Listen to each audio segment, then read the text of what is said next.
테슬라가 3분기 차량 인도량을 발표했습니다. 3분기에 43만 대의 차량을 생산하고 43만 5천 대의 차량을 인도했습니다. 시장에서는 3분기에 46만 대의 차량을 공급할 것으로 예상했습니다. 이번 실적은 시장의 컨센서스보다 낮은 수치이고 지난 2분기 46만 6천 대보다 적은 수치입니다. 사실 2분기 실적 발표에서 회사에서는 생산 공정 업그레이드를 위해서 일부 생산 라인을 폐쇄함에 따라 3분기의 생산량이 약간 감소할 것이라고 먼저 말을 했습니다. 하지만 43만 대는 시장의 기대보다 많이 못 미친다는 반응입니다.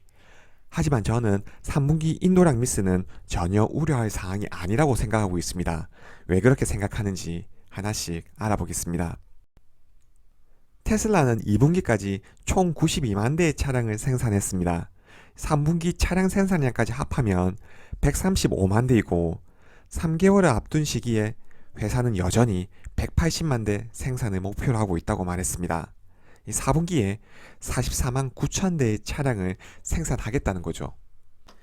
이 말은 차량에 대한 수요는 여전히 살아있으며 3분기 차량 생산량 감소는 생산 공정을 업그레이드하는 과정에서 발생했다는 것을 증명하고 있습니다.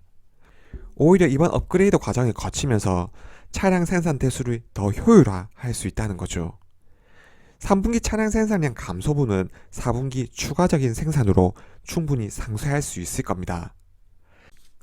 테슬라는 분기당 4만 대 차량을 생산하는 회사가 아닙니다. 40만 대 이상의 차량을 분기당 생산하고 있죠.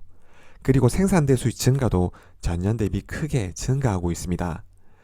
차량 생산 대수에 대한 이슈는 오히려 대량 양산 체제를 갖추기 전에 발생하는 이슈입니다. 대량 양산은 테슬라에게 더 이상의 이슈거리가 아니다는 거죠. 어떻게 생산 원가를 낮춰서 생산 공정을 효율화할 수 있을지가 관건입니다. 회사에서도 이 부분에 역량을 집중하고 있습니다. 인도량 미스가 우려할 부분이 아닌 이유는 이번 실적에서 생산량을 초과한 인도량을 보면 알 수 있습니다. 3분기에 43만 대의 차량을 생산하고 43만 5천 대의 차량을 인도했습니다. 가장 중요한 수요가 살아있다는 거죠. 공급은 대량 양산 체제를 갖춘 테슬라 입장에서 우려할 부분이 아닐 겁니다. 하지만 수요가 꺾인다는 것은 또 다른 문제입니다. 테슬라의 생산량이 감소한 상태에서 인도량이 더 크게 감소했으면 이는 분명 투자자가 우려할 만한 부분이란 거죠. 테슬라는 최근 분기당 40만 대 이상의 차량을 생산하면서 그만큼 재고도 증가하고 있습니다. 생산량이 감소한 상태에서 인도량이 더 크게 감소한다는 의미는 수요가 꺾이고 있다는 것을 의미하겠죠. 이는 추가적인 재고 문제를 안게 됩니다. 테슬라의 매출이 2년 동안 급격히 증가했지만 테슬라의 재고 수준도 2년 동안 140억 달러 이상으로 거의 3배 증가했습니다. 만약 이번 실적에서 인도량이 크게 감소했다면 회사는 재고 부담을 줄이기 위해 생산량을 줄일 수밖에 없었을 겁니다. 하지만 이번 3분기 인도량은 오히려 생산량보다 초과 수요가 발생했다고 볼 수 있습니다. 말 그대로 생산에 문제가 있었던 거죠. 저는 오히려 최근의 주가 흐름은 상반기 크게 상승한 주가에 대한 조정 단계라고 생각하고 있습니다. 이 3분기 실적은 분명 생산량에 영향을 받을 겁니다. 생산량이 2분기 대비 감소했고 최근의 가격이나 정책에 따라 마진율도 축소됐기 때문입니다. 주가도 영향을 받을 수 있습니다. 하지만 이러한 실적에 대한 숫자들보다 상반기의 여러 가지 이슈들로 테슬라 주가가 크게 상승한 부분이 현재의 주가에 더 영향을 주지 않았나 하는 생각입니다. 연초에 100불 대 주가는 2배 가까이 상승했죠. 올해 테슬라 입장에서도 많은 이슈들이 있었습니다. 가격이나 정책을 통해 인도량 증가를 이끌어냈었습니다. 테슬라의 차량 판매량 증가는 결국 전기차 마켓에서 더 높은 비중을 의미할 겁니다. 테슬라의 슈퍼차저 개방을 통한 충전 규격에 대한 이슈도 있었습니다. AI 선두주자로서 자율주행에 대한 이슈도 빼놓을 수 없을 겁니다.